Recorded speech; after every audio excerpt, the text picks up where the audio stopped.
our previous venture into air purification was really based on one element of the air and really making kind of an unnatural level of that element, maybe to use it as a cleaner.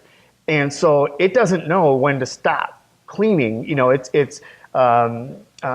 so you can't even if you, so when you turn that product on high and are dealing with a smoke issue or something, once that catches up, then you start to get a buildup of cleaning material in the air or ozone in the air.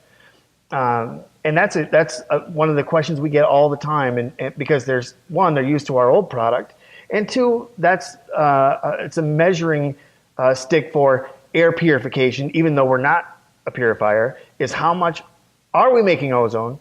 And if we are, how much? Well, because we're activating all the elements of the air, oxygen is one of the things that we're activating. Yes, indeed, we do make a little bit of ozone. But just as a frame of reference compared to our old product, we're only making about 1/100th of the amount of ozone that we used to have to make. And the reason that that's true is because we are both oxidize and reduce. And a lot of the things that are out there in the air are easier to reduce than oxidize. When you only have one choice, try to burn it. And if it doesn't want to burn, you just keep hitting it until finally it gets destroyed one way or the other, usually because it combines with a little bit of moisture in the air and helps you out.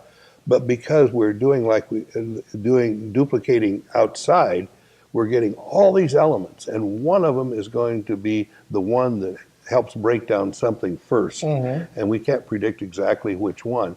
But because they're all working in concert, they're all working together, we never ever will get the ozone level up to a level that anybody would be concerned about. Laboratory results, for example, show that in a 10-foot by 10-foot room, that you could have a very difficult time with a naturalizer trying to get above 1, maybe 2 parts per billion of ozone in that real environment.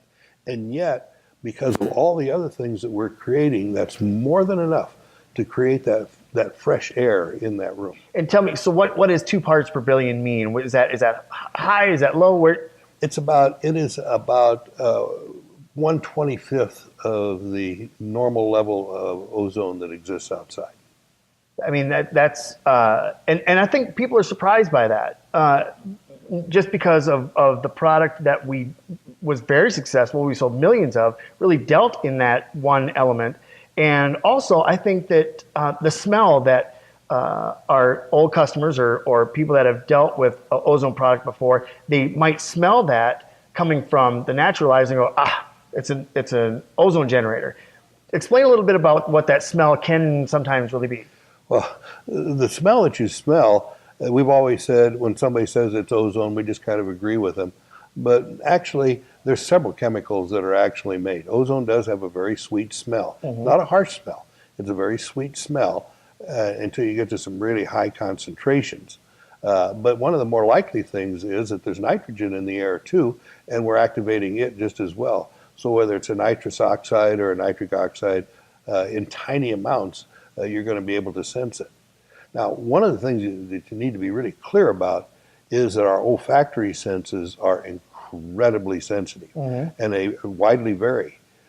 So where some persons maybe can only detect ozone or nitrous oxide at maybe 1 part per million, for example. Okay. The next one might have 1,000th of 100 parts per million. And because it's a difference in the odor than you're used to, and your olfactory senses work on differentials, and you can then smell it. Now, that's why it goes away so quick, because it's not, as soon as you're used to it for just a couple minutes, then you can't smell it anymore. But it's all part of the sensitivity of our olfactory senses and the fact that there's a number of things that give us that sweet smell, usually at the same energy levels that we get when we make ozone. So when we used to smell it, everybody said ozone, and so we said, well, that's an easy explanation. But really it's not.